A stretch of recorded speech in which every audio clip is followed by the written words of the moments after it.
యజ్ఞ, మొన్న చింటూ గడికి పెద్ద డౌట్ వచ్చింది తెలుసా? ఏం డౌట్? చింటూ వాళ్ళ నాన్నతో నాన్న కాకులరిస్తే మన ఇంటికి చుట్టాలు వస్తారా అని అడిగాడు. అవును, నిజంగానే వస్తారా? ఏంటి యజ్ఞ, నీకు కూడా అదే డౌటా? ఉంది, మరి చెప్పు. ఆ ప్రశ్నకి వాళ్ళ నాన్న వస్తారు చింటూ అన్నాడు. ఓహో. తరువాత చింటూ వాళ్ళ నాన్నతో మరి వచ్చిన చుట్టాలు వెళ్ళిపోవాలంటే ఏం చేయాలి అని ఇంకో డౌట్ అడిగాడు. దానికి వాళ్ళ డాడీ ఏం చెప్పాడు మరి? దానికి మీ అమ్మ అరిస్తే చాలరా అన్నాడు. యజ్ఞ, నీకు కళ్ళు బాగా కనిపిస్తాయా? ఏంటా పిచ్చి ప్రశ్న? నాకు బాగానే కనిపిస్తాయి.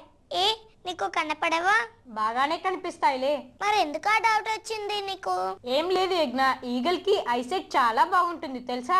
తెలుసు నవీన్. ఎక్కడో స్కై నుండి కింద నేలపైన తిరిగే చిన్న చిన్న ప్రాణులన్నీ కనపడతాయి. అందుకే అలా వచ్చి ఇలా ఎత్తుకెళ్ళిపోతాయి కదా. అవును నవీన్, మనకు కూడా అలా కనిపిస్తే బాగుండు. ఎవరిని ఎత్తుకెళ్ళిపోవటానికి? ఓయ్, జోక్ చేశానులే. సంతోషించాలి, కానీ ముందు కార్టూన్ చూడు. ఓకే.